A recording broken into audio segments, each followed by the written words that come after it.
నేను Telangana high court chief justice గారి ముందు రెండు విషయాలు ప్రశ్నించాను, ఇన్ డీటెయిల్ ఆర్గ్యుమెంట్స్ వినిపించాను. ఒకటి, బీఆర్ఎస్ ఎమ్మెల్యేలు 10 మంది పోటీ చేసి కాంగ్రెస్ పార్టీలో చేరడం అకార్డింగ్ టు ద కాన్స్టిట్యూషన్ ప్రకారం, చట్టం ప్రకారం అది నేరం. వారిని మీరైనా డిస్క్వాలిఫై చేయండి, లేదా స్పీకర్కి నోటీస్ ఇచ్చి 1 మంత్లో డిస్క్వాలిఫై చేయమని సుప్రీంకోర్టు ఏప్రిల్ 2 గవాయ్ గారి తీర్పుని వారికి వినిపించాను.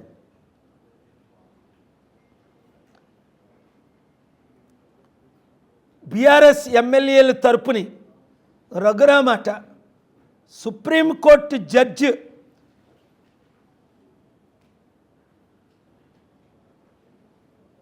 బ్రదర్ నరసింహ గారు బ్రదర్ రఘురామ్ గారు అట. ఆయన మాటకు వచ్చి ఇంటరప్ట్ చేస్తుంటే ఈరోజు నేను 12 సార్లు నన్ను ఇంటరప్ట్ చేశారండి మీరందరూ. అసలు సుప్రీంకోర్టు జడ్జి బ్రదర్స్ కోర్టుల్లో ప్రాక్టీస్ చేయకూడదు. అమెరికాల ప్రకారం అయితే రెక్యూస్ తీసుకోవాలి ఇలాంటి విషయాల్లో. ఎందుకంటే సుప్రీంకోర్టులో మ్యాటర్ పెండింగ్, హైకోర్టులో మ్యాటర్ పెండింగ్. సుప్రీంకోర్టు జస్టిస్ సొంత బ్రదరు ఎలాగ ఇక్కడ హైకోర్టులో ప్రాక్టీస్ చేయనిస్తారు అదే మ్యాటర్ మీద? సుప్రీంకోర్టు 10 మంది ఎమ్మెల్యేల మీద మ్యాటర్ పెండింగ్ ఉన్నప్పుడు, ఒక సుప్రీంకోర్టు రెస్పెక్టబుల్ జడ్జిగా నరసింహ గారు ఉన్నప్పుడు, ఆయన సొంత బ్రదరు రఘురామ్ గారు అదే ఎమ్మెల్యేలని రిప్రజెంట్ ఎలా చేస్తారు? ఇది చాలా విచిత్రంగా ఉంది. మొన్నే ఢిల్లీ హైకోర్టు జడ్జి ఇంట్లో 50 కోట్లు క్యాష్ దొరికింది. అదే ఒక గవర్నమెంట్ ఆఫీసర్ ఇంట్లోనో, రెవెన్యూ ఇంట్లో, పోలీస్ ఇంట్లో 5,000 దొరికితే లంచం తీసుకున్నట్టు వాడిని అరెస్ట్ చేస్తారు.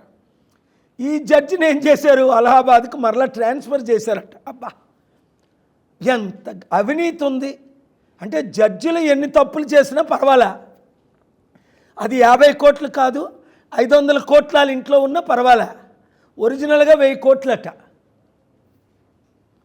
దేశం ఏమవుతుంది అంటే జడ్జిలకి ఆర్టికల్ 14 వర్తించదా? మైలాడ్ అంటారు ఈ పనికిమాల లాయర్లు అందరూ. ఆ లార్డ్లా వాళ్ళు నిజంగా మేము లార్డ్లని డిక్టేట్లో అనుకుంటున్నారు. సార్ అనండి, యువర్ ఆనర్ అనండి. సుప్రీంకోర్టు చీఫ్ జస్టిస్నే అమెరికాలో యువర్ ఆనర్ అంటారు. అందుకని ఆ విషయంలో న్యాయం జరుగుతుందని అంటే మళ్ళీ జూన్ 25కి వేసాడు ఈ మహానుభావుడు. ఎవరు? ఇక్కడ యాక్టింగ్ చీఫ్ జస్టిస్ నిజంగా యాక్టరే. నన్ను మాట్లాడినవాడు, టైం ఇవ్వడు. 12 సార్ల తర్వాత ఈరోజు కనీసం అది కూడా నేను ఫైట్ చేస్తే, డిమాండ్ చేస్తే, రిక్వెస్ట్ చేస్తే 10 నిమిషాలు చాలా అన్నారు. నేను 5 నిమిషాలనే ముగించాను మొత్తం. సో ఇలాగ ఒక పార్టీ నుంచి ఇంకో పార్టీకి మారినప్పుడు 20 సంవత్సరాల నుంచి ఒకే వ్యక్తి 4 పార్టీల్లో మారితే ఇంకా ప్రజాస్వామ్యంలో చీటింగ్, లయింగ్, బీఆర్ఎస్ ఇచ్చిన వాగ్దానాలు నెరవేర్చుకుంటా బీఆర్ఎస్కి విరుద్ధంగా ఇప్పుడు దానవ నాగేంద్ర ఓటు వేస్తున్నాడా లేదా అసెంబ్లీలో? అది చట్ట విరుద్ధమా కాదా? అది డీటెయిల్. దాని మీద ఇంటర్ మాట ఇవ్వండి అంటే ఇవ్వలేదు.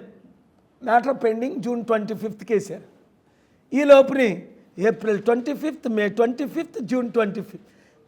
జడ్జిలు, చట్టాలు, కోర్టు ఇలా డిలే చేయడమే. Delaying justice is denying justice. రెండో మ్యాటర్, నేను హైదరాబాద్ సెంట్రల్ యూనివర్సిటీ 400 ఎకరాలు, ఇది మా గవర్నమెంట్ది, మా ఇష్టం వచ్చినట్టు చేసుకుంటామని రేవంత్ రెడ్డి. అలా చేయకూడదని స్టూడెంట్స్ సుప్రీంకోర్టు ఏప్రిల్ 16 వరకే స్టే ఇచ్చారు. తెలియక చాలామంది సుప్రీంకోర్టు స్టే ఇచ్చింది అంటున్నారు. మరలా అలా అమ్మేస్తారు. స్టీల్ ప్లాంట్ను ఉదాహరణలు పెట్టి, ఎలాగ 28 ఆర్డర్లు తెచ్చానో ఉదాహరణలు పెట్టి, యువర్ ఆనర్ రేవంత్ రెడ్డి గారికి నేను లెటర్ రాసిన తమ్ముడికి, నువ్వు 10,000 కోట్లు ఎందుకు 2 లక్షల కోట్లు అప్పు చేసావు? నువ్వు ముఖ్యమంత్రి అయిన తర్వాత కేసీఆర్ గారు 7 లక్షల కోట్లు, నేను లక్షల కోట్లు తీసుకొస్తాను ఉచితంగా. ఆ భూములు యూనివర్సిటీకే ఉంచేద్దాం అని ఎగ్జాంపుల్ ఇచ్చాను. హార్వర్డ్ యూనివర్సిటీ అమెరికాలో 5 లక్షల కోట్లు బ్యాంకులో ఉంచారు, ఎండోమెంట్. వచ్చిన వడ్డీ ద్వారా యూనివర్సిటీ నడుపుతున్నారు. అలాంటి 10 యూనివర్సిటీలు లక్షల కోట్లు వాళ్ళు పెడితే మనం ఏం చేస్తున్నాం? ఉన్న భూములు అమ్మేస్తున్నాం. ఎవరికి? ఈ డబ్బున్నోళ్ళకి, ఈ అదానీలకి, ఈ అంబానీలకి. 8 లక్షల కోట్లు స్టీల్ ప్లాంట్ అమ్మిస్తుంటే 4,000 కోట్లకి ఇదిగోండి సార్ 8,000 కోట్లని తీసుకెళ్ళి ఇదిగోండి సార్ చెక్కు అని ఎక్కడ ఉన్నాయి డబ్బులని అడిగారు నరేంద్ర గారు, శేషసాయి గారు, చీఫ్ జస్టిస్ గారు. ఇదిగోండి సార్ ఇక్కడ ఉన్నాయి, ఇది నా అకౌంట్లో, ఇక్కడి నుంచి నేను తెస్తాను, మీరు నాకు పర్మిషన్ ఇవ్వండి. వెంటనే అమ్మకుంట ఆపేశారు. అది రండి స్టూడెంట్లారా, 7569441275 కేఏ పాలనే గెలిపించుకోండి. నెక్స్ట్ గ్రామ స్థాయి నుండి పట్టణ స్థాయి వరకు మీకు నమ్మకం లేదో కానీ నాకు నమ్మకం ఉంది, మార్పు వస్తుందని. నాతో మీడియా ఉంది, ప్రభు ఉన్నారు, మీరున్నారు. ఎప్పటికైనా నన్నే గెలిపిస్తారు అనుకుంటాను. ఎందుకు అంటే 5 లక్షల కోట్లు దానం చేశాను. 5 కోట్లు దానం చేసే సత్తా నా దగ్గరకు. 48 గంటల తర్వాత చూడండి నేను ఎక్కడున్నానో మీకే అర్థం అవుద్ది. 48 గంటల్లో అది నా స్థాయి. వీడియో రిలీజ్ చేయమంటే చేస్తా.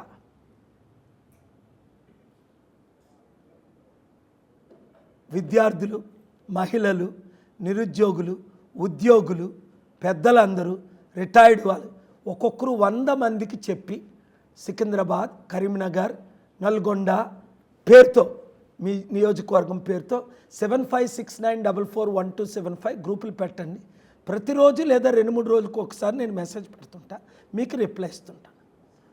ఎట్టి పరిస్థితుల్లో హైదరాబాద్ సెంట్రల్ యూనివర్సిటీ భూములు అమ్మకూడదనే తమ్ముడు రేవంత్ రెడ్డికి మీడియా ద్వారా మరొకసారి లాస్ట్ వీక్ చెప్పాను.